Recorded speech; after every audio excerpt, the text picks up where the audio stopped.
Pisces.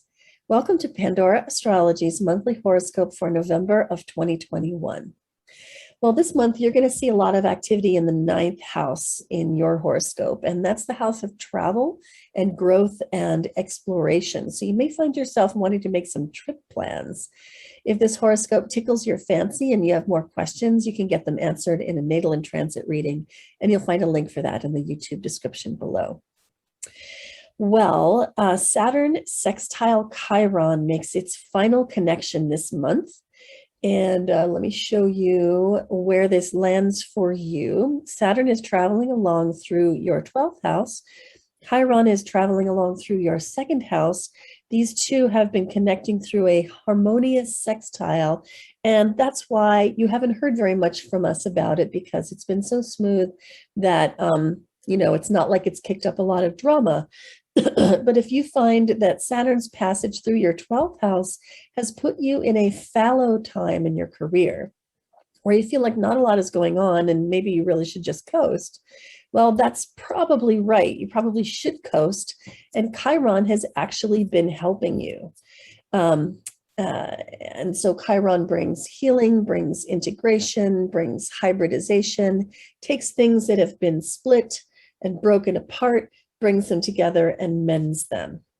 And so if that's been happening for you in your career during this time when maybe you should be easing off and taking a break, this transit would be why. So Julia, I think you've got some stuff to say about Mercury and Mars and Venus. I do. Well, hi, Pisces. So Mercury, let's begin with that planet. Mercury represents the thinker in you, and wherever we have Mercury, in whatever month is an area of life where we might spend the most mental energy, where there might be a lot of communication as well. So Mercury starts the month in your 8th house. It's just finished a whole retrograde cycle in this house, the 8th house being the house of other people's money. So you may have gone through a period of having to rethink, redo, and re-strategize financial issues in your life. The 8th house can have a lot to do with research and investigation. So for the first, 5 days of the month, your mind might be very probing. Maybe you're doing research for school or in your professional life. Then by November 5th, Mercury enters your 9th house. Just as Jamie was saying, lots of 9th house activity this month. So the 9th house is a very expansive place. It represents higher education, travel, and even consultants too. Or no, wait a second. It can represent legal matters. That's right. Yeah. So with Mercury in your 9th house for the rest of the month, it's a wonderful transit for learning new things, especially if you're in school. It can also be, because Mercury is one of the travel planets and this is a travel house, a time for going on a trip, especially something which could be expansive. And then the next planet I'm going to talk about is Mars, the planet of action and activity. And it just moved into Scorpio like the last day or two of last month. So it's going to spend the whole month in your 9th house because that's ruled by Scorpio. So when Mars is in the 9th, remember, Mercury is going to be in here too, you're going to feel really, really eager and driven to expand yourself in some way. Maybe going on a trip, because wherever we have Mars is where we have our drive, and the 9th house is a travel house.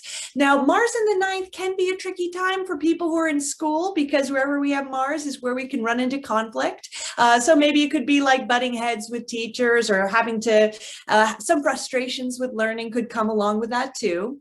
But the planet that everyone's happy about is Venus, because she represents love and pleasure. And she starts the month in your 10th house of career.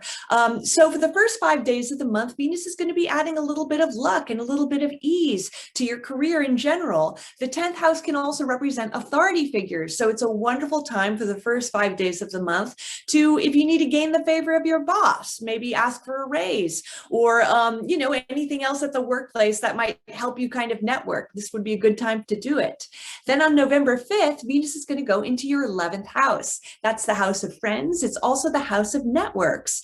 So for all the single Pisces out there, after November 5th would be a wonderful time to go on some dating apps, because the 11th house rules networks of all kinds. And then to all the Pisces who are in relationships, relationships. It's going to be a wonderful time of being more social with your partner, enjoying them in a group context, because the 11th house represents groups.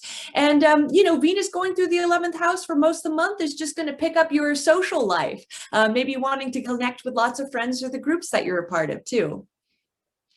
I want to add a little something to what I said before about Saturn and Chiron. Wherever Saturn is, you can expect that you should probably be showing some discipline, and wherever Chiron is, you can expect that you may be able to do some mending. And I talked about Saturn in the 12th house as a fallow time, which I think that it is in career particularly. But I could have said a little bit more about Chiron in the second. And what I want to say is that the second is the house of your own money, the money that's just yours, which is the opposite from the 8th house, monies that you share. So Chiron in your second house could effect some mending in your finances. And then Saturn, because it's harmoniously connecting to Chiron, may be helpful in bringing you the discipline that you need to make that happen. So now I want to talk about the moons. We have 2 moons this month, the way we usually do. The first one is a regular old new moon in Scorpio. That's happening on November 4, pretty early in the month, right here in your, again, 9th house of travel and growth and expansion, also a house of meaning. And new moons have to do with planting new seeds. And so there's a quality of birth and newness going on with this moon, despite it being in the sign of Scorpio, which is, of course, death and destruction. But seeds, grow very well in that sort of, extremely loamy environment. And so this moon would seem to be planting the seeds of future growth, of future expansion, most particularly mental expansion, like thinking bigger thoughts.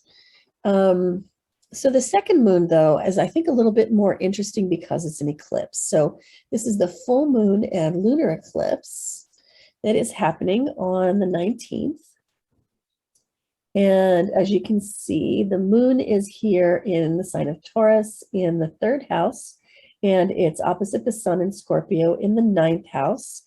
And this particular eclipse has quite a bit of intensity to it and some stubbornness too, because the moon is in Taurus and the sun is in Scorpio. These are fixed signs, very resistant to change. Jupiter is here kind of forcing the matter. And but Pluto is very, very helpful because Pluto is trining that moon and sextiling the sun. So Pluto is helping to ease this out. And if you are willing to be, vulnerable and relaxed and more emotionally open, this moon could go pretty smoothly. You can find out more about this month's moons in our November 2021 news playlist on our YouTube channel, Pandora Astrology. So the last thing I want to tell you about is that we're going to have our usual seasonal change. On the 21st, the sun leaves Scorpio and moves into Sagittarius and begins to light up your 10th house for about 30 days from that point. And the 10th house being the domain of career and Sagittarius being a sign of growth and expansion. I think that during this season of winter, you should have some fun in your career, do some growing, do some expanding, shine the light of your consciousness into your career arena and see what growth you can create. All right, well, that's what we have for you today, Pisces. Hope you enjoyed it. You can find more horoscopes like this on our website, pandoraastrology.com/horoscope. And you can also find them on our YouTube channel, Pandora Astrology.